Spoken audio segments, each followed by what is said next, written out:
Hello and welcome to the latest episode of the Racing News 365.com podcast, looking back at last weekend's Singapore Grand Prix.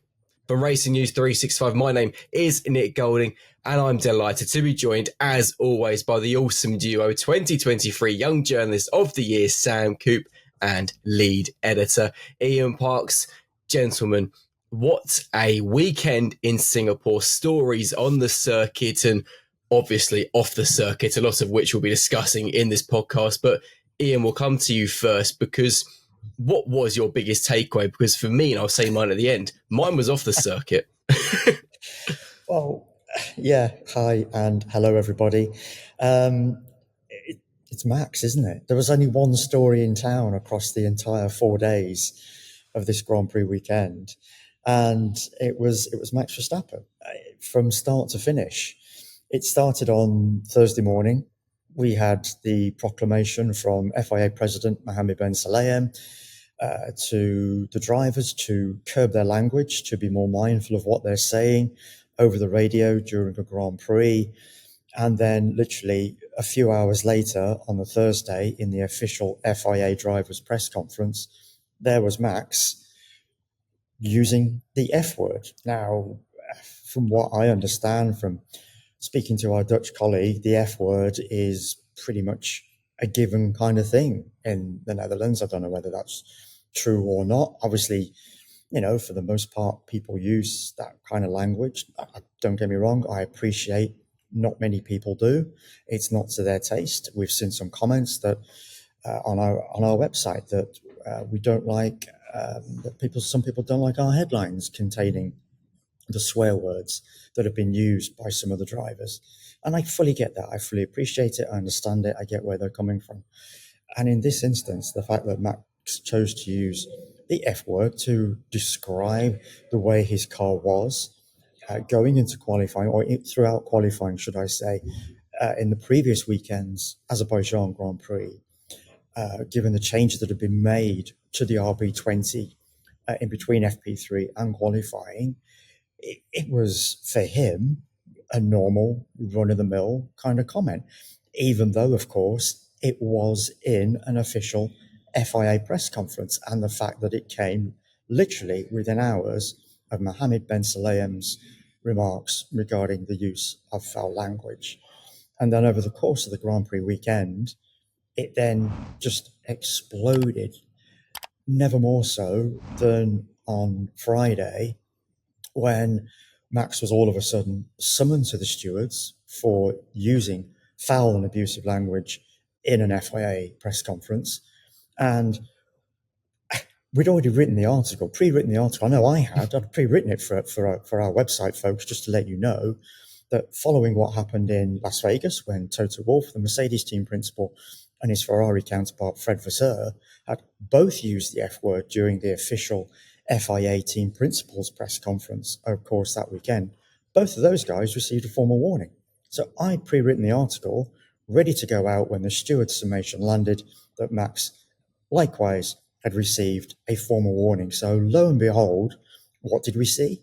All of a sudden, this document from the stewards whereby Max had been ordered an obligation to commit these public duties on behalf of the FIA, effectively, as we've described it in layman's terms, a community service, whereby he's got to do good deeds on behalf of F1 and the FIA.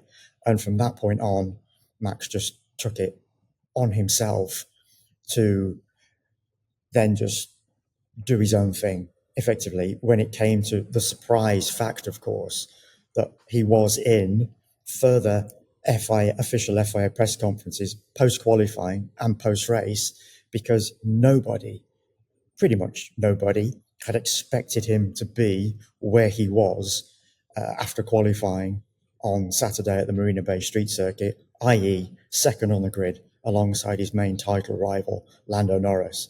Because bearing in mind what had happened to Red Bull in last year's Grand Prix, where it failed to get out of Q3, much was anticipated this time around. So the fact that Max was in the official FIA press conference and chose to answer the questions the way he did, in a very curt, very perfunctory way, and then just conduct his own unofficial press conference outside of the official one to then explain his thoughts, both post-qualifying and post-race. Just extraordinary drama from the three-time F1 world champion across these entire 4 days of the Singapore Grand Prix weekend. Absolutely. And of course, we'll speak about a bit more going on later on. Obviously, the swearing incident, of course, Red Bull's just dramatic turnaround in form from Friday in Singapore to Saturday, which was just like a complete flip reversal. Sam, let's get to your takeaway. But before we get to it, I know you're going to say it, but your bold prediction being correct that Max Verstappen would get a podium. I want to get it over and done with before you start going all smug, because yes, okay, we did think it was a bit ridiculous. However, I take my invisible hat off to you. Fair play, mate. Here we go. Thank Get ready, much. folks. Come on, Sam. Let's have it. No, realistically, I'm glad you mentioned it, because it's, a little bit less seamless if I do. It's obviously more shoehorned in that way. But we are in a numbers business. Ian, Nick, you both know that you give 100 of these predictions, 99 times out of 100, they're wrong. 100 in my case. But. It's just the way it is. And every now and again, you get lucky, you strike gold. There was some method to my madness. And I said at the time, the season when up is down and down is up. But yeah, I got lucky on this one. I privately have milked it to both Nick and Ian. And now you're very publicly going to milk it as well. Here we go. Yeah, no race for 3 weeks. I said to Nick, I was like, I'm going to be insufferable on the podcast if this comes off. Yeah. And I mentioned it a few times, just little reminders over the weekend. But yeah, I basically said, if you didn't listen to the last episode, that Max Verstappen would get a podium in Singapore. And on Friday, that didn't look like a good call. And then suddenly on Saturday, that RB20 came to life. And I think the real take home for me is that this championship fight is so not over. We got into that kind of period of thinking, oh, well, Lando is just going to continue to eat away these points. And yeah, let's face it, a 20-second win today, which could have been more had he not eased off, that's pretty ominous. But the maths is still very difficult for him. So I think we've got a great fight on our hands. So that's, for me, the biggest thing about Verstappen's podium here. Absolutely. Of course, those who are watching this podcast on YouTube, you will see we're looking a bit tired. That's because we actually are recording this Sunday evening after the race, because so much has happened. It's just in our heads and we just had to talk about it. And actually, my biggest takeaway kind of builds on both of your points, because it's, of course, about Max and everything that's going on between him and the FIA. But actually, it's more the point of the drivers, and which drivers in particular have jumped to his defense across the weekend. And of course, the big thing on Saturday in the press conference was Lewis Hamilton, who, of course, was also pretty unhappy with what the FIA president said. And, of course, we'll discuss that as well. But the fact that Lewis, despite how big a rivalry he's had with Max in 2021, jumped to defense of Max. Lando as well. We know, obviously, Norris and Verstappen are friends, but also kind of said it was silly. And I think it's really interesting seeing how the drivers, a lot of them are coming together. And we've seen this a few times now this season. In particular, obviously, recently, last weekend, when a lot of the questions were about Kevin Magnussen not being there for his one race ban, and how you're seeing more and more the drivers kind of grouping together and actually kind of agreeing on big topics, which I think will be really interesting to keep an eye on going forwards. And whether we see the likes of, who knows, a driver protest, that'd be interesting, wouldn't it? Let's get on, though, with the first topic. And it's something, I say the first topic, we've kind of discussed it for the first 9 minutes. It is Max. It is, of course, the frustrations with the FIA. And for a change, I'm going to go first, because I've been thinking about this, and Ian and I, over the course of the F1 updates, been reading all the comments. And it's really interesting seeing people's thoughts on it. Some saying, yeah, okay, he's been a bit silly. Others, obviously, some from Netherlands pointing out, as Ian, you mentioned, actually, the word that Max used on Thursday is actually quite commonly used in the Netherlands in just everyday life, whereas obviously for those in the UK and obviously in America, it's kind of seen more as a bit kind of foul language. In my opinion, given that, as you said, Ian, Mohammed Ben Sulayem made his kind of speech, obviously the words came out about his disapproval of swearing and wanting it to end. Given that Max's comment came so soon after, I think he must have kind of been expecting a bit of trouble, regardless of whether it is used in everyday Dutch life, I think that was silly. And I think in a press conference in general, that kind of setting, my personal opinion is I think you probably can revoke from using foul language. Same way, for example, in a press conference of any sports, if somebody starts swearing, if Pep Guardiola, the Man City manager, starts swearing, he can expect to probably get a slap on the wrist. However, the thing that obviously was mainly pointed out by the FIA president is over the radio. And my problem with that is, firstly, these are some of the fittest athletes in the world doing one of the most dangerous sports there is, driving cars at times over 200 miles an hour in some of the street circuits, like Singapore, for example, where if you make a mistake or something sketchy happens, I think whether it's right or wrong, your natural instinct is a naughty word or two. But that's the same in any form of life, any job. A few people do come out with words they shouldn't say, but that's not on purpose. That's just your natural instincts. And the thing I think is fascinating is, for example, keeping it to sports. If you were to put a mic on a professional football player and have a mic as well on an F1 driver, which one do you think, and there's actually a comment to our fans as well, let us know in the comment section below if you're watching on YouTube, which do you think would come out of more foul language? And it's not something you hear, for example, in football being said a lot, despite the fact you can hear players swearing at times whilst there's obviously children in the grandstands and stuff. I think it's an interesting topic, but I think at times we've got to remember, and Nico Rosberg made the good point on Sky Sports F1 during his duties with them during the Singapore Grand Prix, where all you've got to do is just bleep it out, or in terms of F1, just don't show it. It's as simple as that. And I think it's deciding, I'll let you two discuss this now, it's deciding if what is okay and what isn't, and finding that fine line. Ian, your thoughts? You've pretty much hit the nail on the head with regard to what Nico Rosberg said. It was a point made by Max Verstappen during Thursday's official FIA press conference. It was a point a lot of the drivers made as well when they were asked for their thoughts as to Mohammed Ben Sulayem's remarks, and obviously the follow-up with regarding Max's use of the F word during the drivers' press conference. Yes, I think Max could have tempered his language. I think that's a much more calmer environment. He's not under pressure. There's no, he's not in that sporting arena when he's making that kind of remark. Whereas I can perfectly understand when he's in the cockpit of his car, when the pressure's on, when something's not going right with his car that he knows that shouldn't be the case, then, and with any other sport, I think any sports person is entitled to vent their frustration and vent their anger. Now, for me, the bottom line is that F1, at the end of the day, is in full control of what is aired and what they decide not to. So it's nothing to do with the drivers and what they're saying at any given time during the course of a practice session, a qualifying session, or a Grand Prix. This is in the hands of F1 and its controllers and producers. If they don't want foul language going out, then that F1 controller, producer, TV producer, has every opportunity at his or her disposal to do what they want.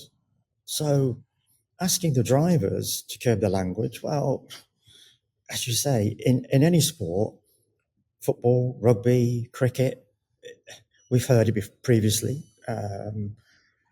and other sports around the world, American football, ice hockey, basketball, that are predominant in America, for argument's sake, Aussie rules football in Australia, for those down under that might be watching this podcast. Around the globe, sports people use foul language when they're in a pent-up environment on whatever field of, whatever chosen field they're competing in. For F1 drivers, it's, as you say, Nick, going at 200 miles an hour around a Grand Prix circuit, and in the case of Singapore and Azerbaijan, where they're coming within inches of hitting a wall. Yeah. So as I say, as Nico Rosberg's pointing out, as Max pointed out, as every other driver's pointing out, as I am pointing out here, if they don't want bad language, F1, don't screen it. Bottom line. And if you do want to screen it, use the bleep. That's all it takes. Absolutely. And Sam, then I'll come to you, because the bigger problem with this, and obviously some of the words that came from Max on Sunday, and obviously his impromptu media scrum after the press conference again for the second day in a row he did that. The concerning words from Max is obviously you can see the frustration with the FIA over multiple things, because we know as well he's very much not a fan of sprint races and potentially more in the future, who knows. But the thing that's concerning from Max is his remarks of how this could impact what he decides in the future, whether he decides to maybe retire from Formula One earlier than expected. Given a driver of his talent and what he brings to F1 in terms of his speed, his personality, because actually he is a very special character. He brings an incredible fan base as well. There is very few atmospheres like the Dutch Grand Prix, and that's largely, well, that is because of Max. This has surely got to be a concern for F1 and the FIA now over the next 3 weeks before we get to the American triple header, to try and nip this in the bud, to try and put an end to this, to speak to Max, to speak to the drivers on how to settle this. Because the one thing we don't need as a sport, regardless of whether you're a Max Verstappen fan or not, F1 is better with Max in it. For him to be threatening to potentially, maybe even retire earlier than he would like to because of what's happening, that's not good. I think this is what the fascinating thing about this whole episode is that you are seeing Max's personality play out. Yeah. Max is that kind of plucky outsider still. In his head, he's still that guy who's trying to fight the establishment. And, and that's how Red Bull were for so many years through the Mercedes dominance. He came into a front-running team in that environment. And I think he is also someone who, I don't want to liken him to a child because that's not what I'm doing here, but when a child is kind of like, they hear something they don't like, so they try and test a boundary.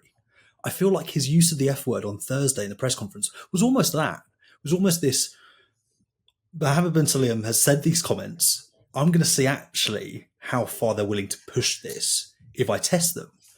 Because it felt a little bit deliberate. Like, he didn't need to say it. Ian's absolutely right. It's a very different scenario when you're in an official press conference to when you're in a car going, 200 plus miles an hour. So I think that's, a different thing. But I feel that Verstappen, as a triple world champion, wants to have his voice and his concerns and his opinions heard. And we've seen from the FIA in the past these kind of almost this overreaching and these moves that drivers have then fought back against. And as you kind of put, as a unit, almost in this kind of collective action of that you can't beat all of us. In the 90s in baseball, there was this whole thing with the replacement players when the Major League Baseball players basically down tools for a year. Thought, it was due to, kind of the collective bargaining agreement, so on and so forth. But how far does that go? And I'm not saying it's anywhere close to that kind of level, but yeah, so I think that it's a real concern for the FIA and this is why when Max then on Saturday held his impromptu press conference outside, was very short in the press conference, there wasn't then you're taking the mick, you're being difficult. There wasn't any follow-up to that because he was within the rules, but they decided not to then try and double down on the initial, arguably mistake by giving him that so-called community service. So it's this kind of wide tapestry here of all these little factors that are all playing into this episode. But ultimately, Max is a huge character for the sport. You need to let people be characters. But Max, if he were to turn around and say, look, Kevin Magnussen said the F word in the paddock. Yeah. We all reported on it. Why is there no punishment? What's the real difference? And again, broadcast, it's always slightly delayed. Even live broadcast that we get from, the media center, the media portal, that's not like, it's not as it's happening. There's still a few seconds, which is how they can get a bleep in there. And Ian's right that, you bleep it out. You don't need to have these things. And the frustrating thing is that Mohammed bin Sulayem and Max Verstappen ultimately want the same thing. Fewer of these messages being broadcast. And yet it's all come to blows. So it's a very strange situation. And I think the FIA needs to really think about how it can get Max back on side, because Max is, at the moment, probably the largest single factor or quantity within F1. It does feel a little bit like they've tried to make an example by using Max. I think it's probably not. Yeah. It's probably the worst driver to use as an example, because Max said will, that himself, didn't he, Nick? He did, and the thing is, Said though, that himself. and he's the worst driver in a way to make an example of, because all he's done the last 2 days is then done his own media pens, effectively, his own scrums, and I think it's fascinating. I don't think it's the last we're going to hear of this. Go on, you got something to add, Sam? I was going to say, I've got a lot of time for that as well, though. I think the way he's handled, may have been inadvisable to say the F word in the first place, but to then kind of say, look, actually say to the media, look, it's not you guys. I'm not being short with you. Yeah. Mm-hmm. I'm happy to speak to you outside. He knows that we run on this process of, we need quotes, we need traffic. He understands the machine that he is part of. And so he's still feeding that machine. Yeah. And he's doing it in the right way. And it's so old school, isn't it? It's kind of like outside in the paddock, this scrum. I mean, Ian, you're in Singapore. It must have felt really kind of, like I don't want to say the good old days, because I don't want to sound old, but if you see what I mean. But Max was, I love what Max was coming out with as well. And part of his comments, in particular post Grand Prix on Sunday, when he turned around and said that he felt that F1 was going soft, bringing in all these kind of regulations. I mean, if you think about going back to last year, and we had all the Ferrari about the wearing of jewellery, the Ferrari about the wearing of the correct underwear for drivers, that these rules that have been for so long overlooked were all now very suddenly were being enforced effectively. Whereas nothing had ever been made mention of them in the past. The drivers had not gotten away with, but that they were doing what they wanted to do. But now all of a sudden, these hitherto pretty much unheard of kind of rules. I mean, I'd never heard about the underwear rule and the jewelry rule. Yeah, I get it. Of course, you can get it. To a certain extent, driver's not going to wear a watch or earrings or whatever. But, a wedding ring taped up, for argument's sake. Lewis obviously had it with a nose ring. And he made quite a big play about that. And now all of a sudden, we've got this one about swearing. So, as I've mentioned earlier in this podcast, we had Toto Wolff and Fred Vasseur using the F word last year. And now, as Max rightly pointed out, they've made an example of him and the reason why he felt that they did that, because he's seen more as a role model for the sport, whereas you can't exactly call Toto Wolff and Fred Vasseur role models. Yes, they're very central figures to the sport, very pivotal to the sport, but it's the drivers that get all of the attention. So I get Max's point where he turned around and said that he felt F1 was going soft. And for him, that's not the F1 that he has grown up with and loved over all these years. He doesn't want to be this robot being told what to do, what to say, when to say it, how to say it, because he can't express himself. Because what we all love about sport is not just what a sports person does on the field, on the racetrack, whatever arena that they are competing in. It's seeing their personality. And that's why Drive to Survive has been so successful in raising F1 to this new heights over these past few years, because all of a sudden we have been allowed to see exactly what an F1 driver is like behind the visor, because all we ever saw in the past was, as I say, the driver behind the visor, this figure behind the cockpit. And all we ever knew about a driver was some quotes that we might have read in newspapers of old, or some online articles. Now we are seeing personalities and characters. And if the drivers of today are not allowed to continue to be those personalities, those characters, expressing themselves as they wish, then we are just going to drive people like Max Verstappen out of the sport, because he wants to be allowed to see people, for people to see exactly who he is, not just this faceless character behind a visor. And I applaud him for that. Most definitely. And just finally on Max, because I've noticed it's 25 minutes in, and what we've spoken about it is Max and his frustrations with the FIA. We've not even spoken about his podium, so let's now focus. He is F1. But it's been, as me and Ian were discussing off camera, across the F1 updates all weekend, from Thursday to Sunday, the big headline was Max and just this developing story with the FIA. But let's talk about his podium, because that was, and this is why we, all right, Sam, but this is why, here we go. But nobody expected it. And okay, yes, Max did finish 21 seconds behind Lando Norris, who we'll speak about afterwards, because it was a brilliant win for Lando. But for Max, given that Red Bull were nowhere on Friday, we were speaking in the F1 update, Ian, saying that based on that and that how Lando looked so good on Friday, that Singapore was going to be the race where Lando could get that big haul of points over Max, to get that deficit down to Max, down to maybe around 40 points, 45 points. It's now only 52, because he only scored 7 more than Max. It's the turnaround was quite extraordinary, Sam. It was. It really, really was. And this is Max Verstappen. I said on the live blog on qualifying that you count Max out at your own peril. He is a huge difference maker.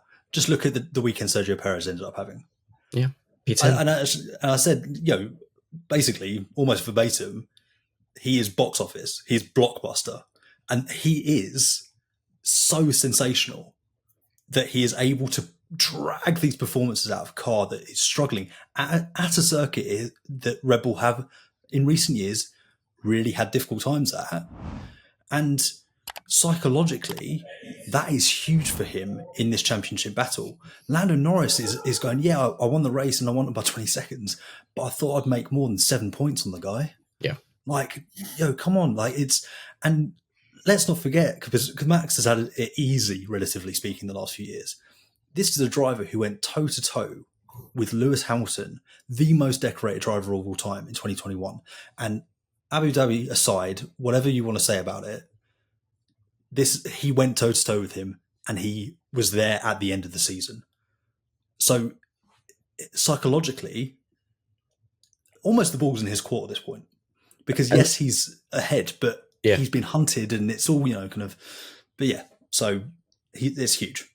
And this brings us on really well to Lando, Ian, because obviously, yes, from start to finish, it was, I think, possibly one of Lando's greatest weekends in F1 so far, because he was so quick, so dominant over one lap pace and in race trim throughout. But do you think that there's no doubting that McLaren do have the best package with the MCL 38 and are likely favourites to pick up a few more wins across the remaining 6 races? But the fact that Lando only scored 7 points more than Max, and that Red Bull somehow turned around the RB20, at least with Max at a circuit, which even Red Bull was not expecting to go well at, going into some more traditional circuits where upgrades are expected for Red Bull in Texas, if is what we believe.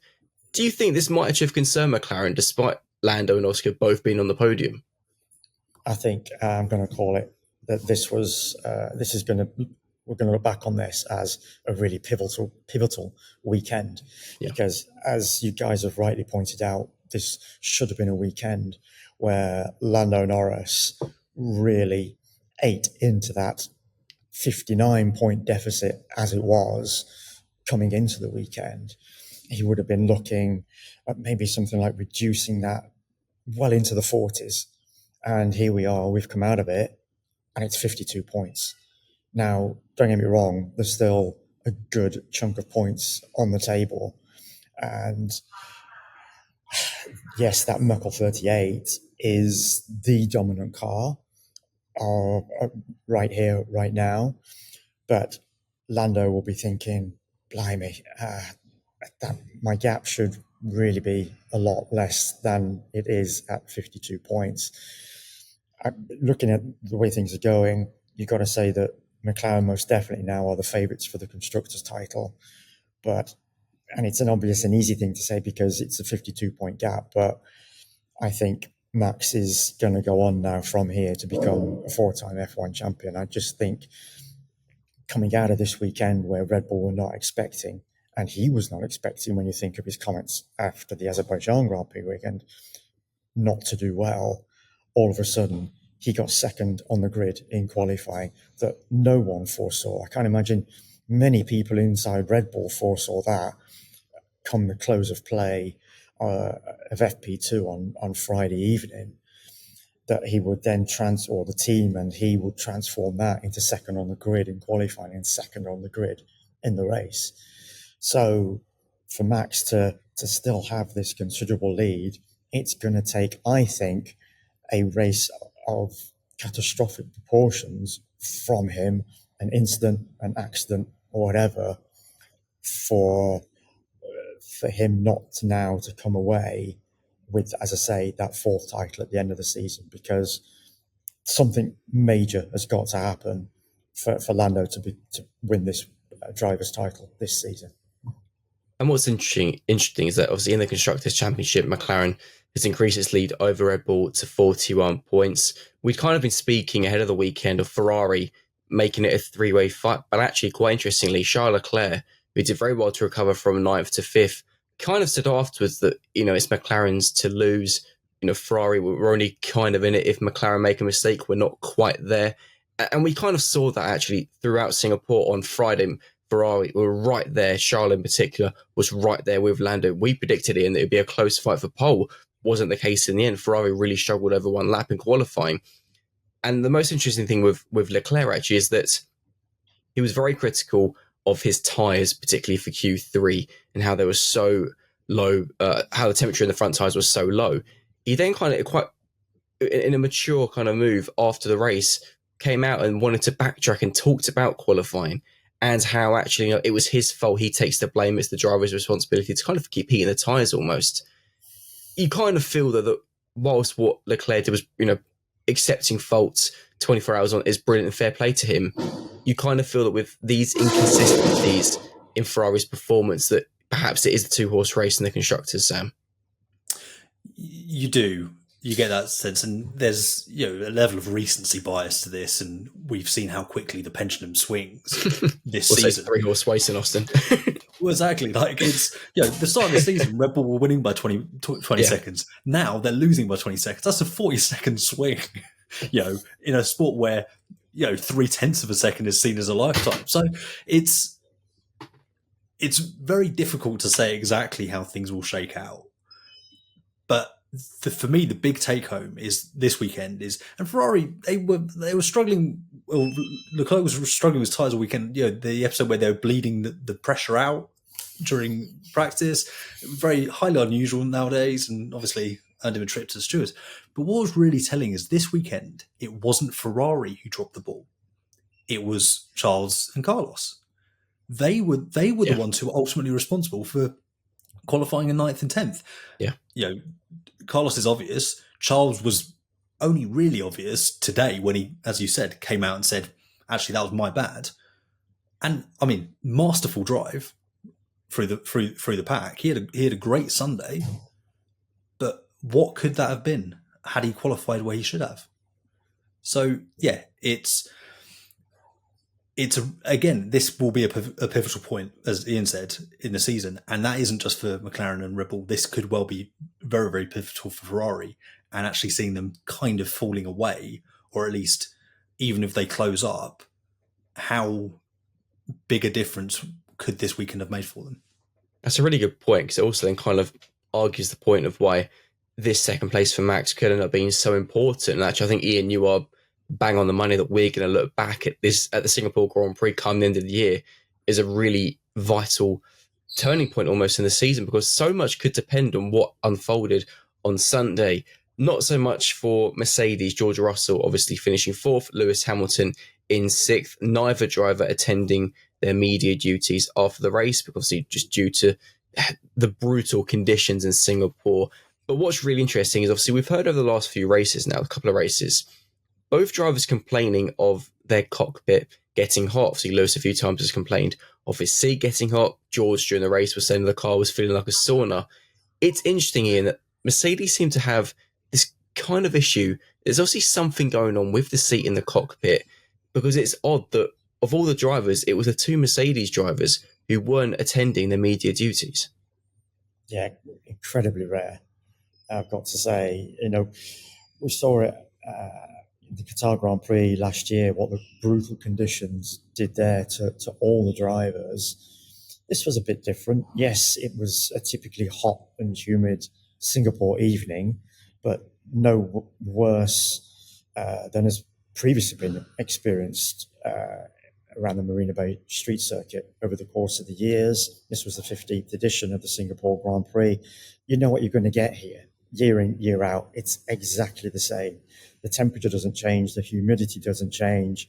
So quite clearly, there's, as you pointed out, Lewis's comments in the past about the hot seat, George talking about the cockpit on this occasion being a sauna. There's evidently something not right with that W15. And for both drivers, not just one of them, but both of them, to end up in the kind of condition that they did, quite clearly brutally fatigued by what they had been experiencing over the course of the 62 laps, to then decide not to go through with their media duties, says it all about something that's fundamentally wrong with the cockpit of that car right now. I touched on it in the F1 update after the Grand Prix on Sunday, that obviously, a driver, as soon as pretty much he exits the car, after he's concluded either A, podium duties, or B, he's placed the car in park for May, they head straight to the TV and written media pen. They're still dressed in their overalls. They don't have time, pretty much for the most part, to go and shower or get changed. So you can imagine for Lewis and George to be feeling the way they were, there's no way that they wanted to be heading to that pen, still drenched in sweat, still wearing, for the most part, their overalls, because they're just going to continue to feeling overheated.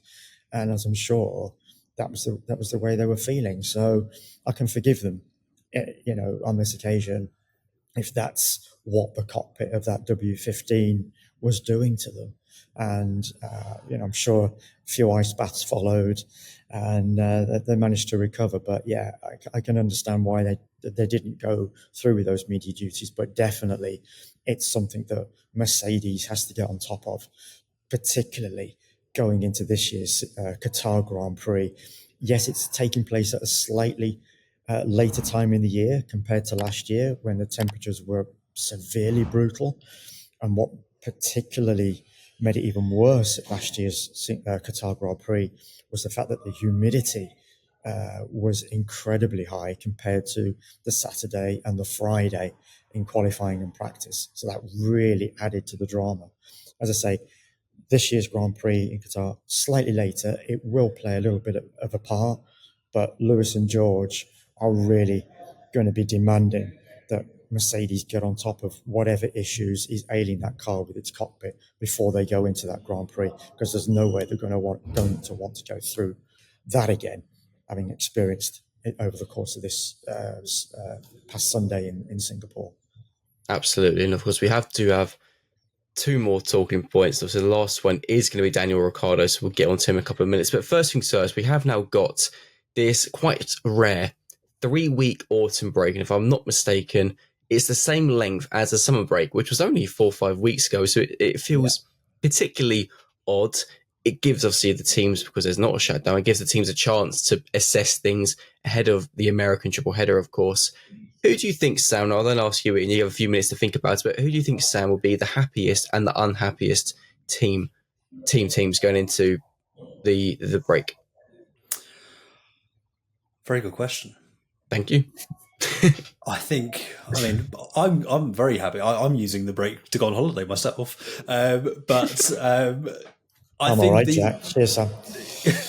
He's been so smug in this. From next week onwards, this is the Racing News 365 podcast with Nick Golding and Ian Parks. I'll just sit here. No, I wouldn't do that. No, in all seriousness, I actually think Red Bull are going to be going in pretty happy. Yeah. Given that they're not out of the woods, but there's definitely kind of light at the end of the tunnel. They're sensing that. They know that they've got, as I said, a difference maker, an X factor in Max Verstappen. They almost but acknowledged that the Constructors' Championship might not be viable or wasn't necessarily the priority this season when they decided to keep Sergio Perez in the car over the summer break. That was almost this kind of like, look, it might be the case, but we need to think about the long-term prospects of the team, getting Sergio back into form. It might be a sacrifice that we need to make. And obviously they never said any of that verbatim, but that was the sense you got.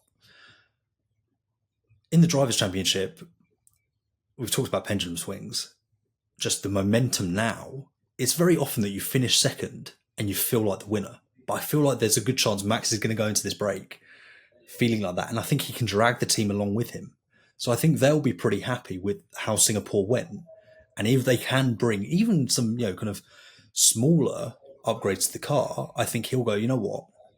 Yes,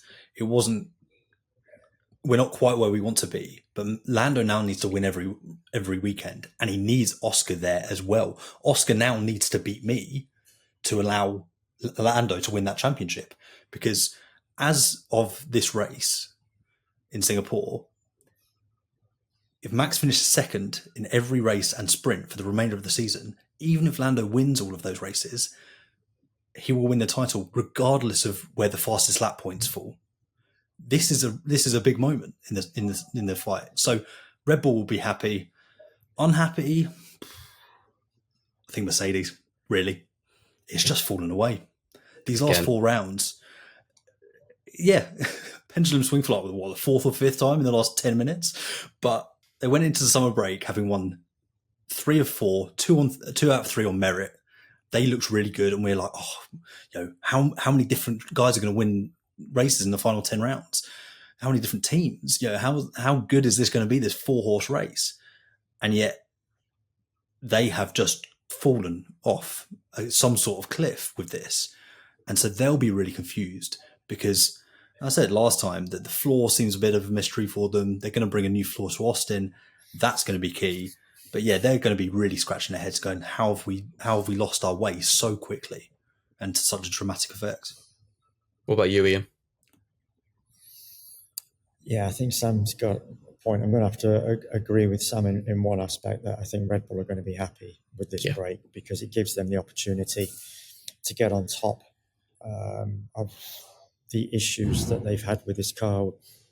We've talked in past updates and past podcasts with regard to this disconnected balance that has so afflicted the car and has meant that Max Verstappen has not had a Grand Prix victory now since the Spanish back in June, which is quite extraordinary when you think of the dominance that he has enjoyed over pretty much the first, certainly 2022 and 2023, and for the first third of this season. In fact, it won 7 of the first 10 Grand Prix this year.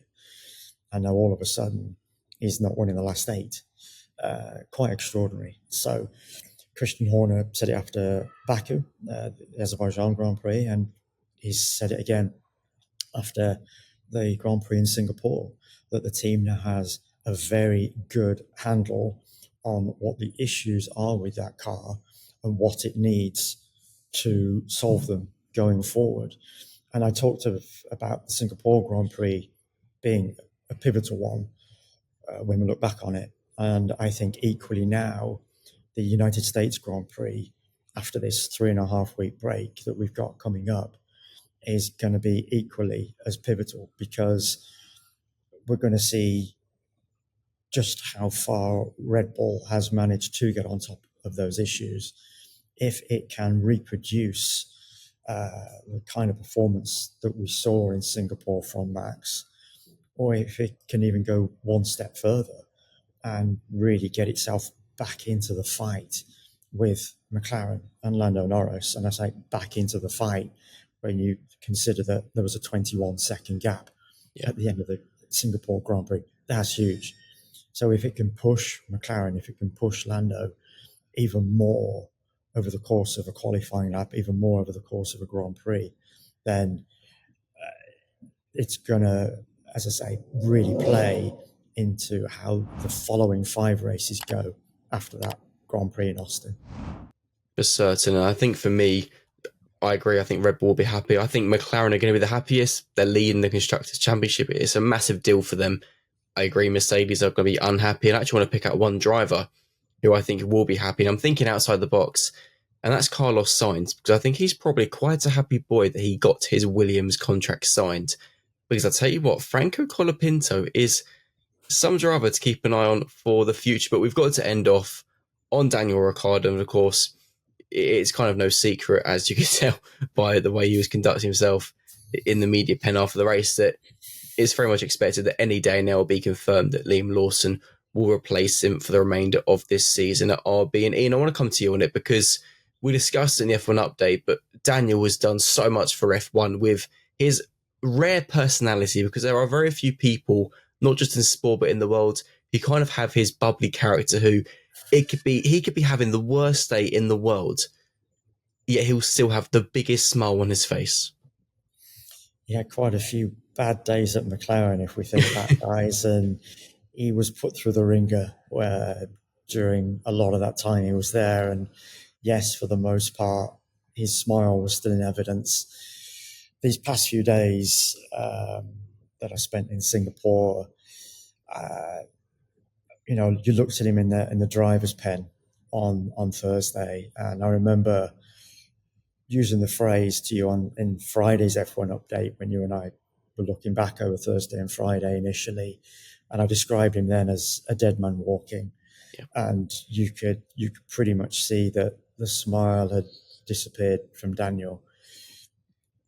I'm not happy with what Red Bull has done, with the way they've decided to drag this out over the course of this weekend. It has been evident across the course of the past few days that Daniel Ricciardo is not going to be driving for RB after the weekend. Why on earth did they not come out and say beforehand that this would be his last race, and then it would have afforded him the send-off that he truly deserves, given the personality, the character, and the driver that he has been for the most part. He had a great time at Red Bull, and I'm sure when he looks back on his career, probably even over these past few years, he would have looked back and thought to himself, why did I leave? But we all have those moments in our lives. Hindsight is 20/20. We all know that. He thought at the time he was taking the correct path for his career. Unfortunately, it's never worked out. But through it all, Daniel Ricciardo has been this beam of light on F1, as I say, with his character and personality. And I just wish Red Bull had done the right thing by him. And as I say, I've given him what would ultimately have been a true send-off, because for me, it's no way to have let Daniel go like that when he's been such a great servant to them as a team, as a family, and to F1 in general. Absolutely. Of course, we all wish him the best, and whatever he decides to do next, hopefully he stays racing in some form, because he's too good a driver to not be behind the seat of a race car. Ian, safe flight home. Sam, have an enjoyable holiday. Don't let your head get too big with predicting Max for the podium, okay? All right, it's one bold prediction you've got correct, okay? Calm down. It's the only one. George Russell will now not win the title next season. I've wasted it on one race on a podium. I could have had it all. On that note, this has been the latest episode of the Racing News 365.com podcast from Sam, Ian, and myself. We will see you next time. See you later. Keep hitting that subscribe button, folks. Take care as always. Thanks for joining us.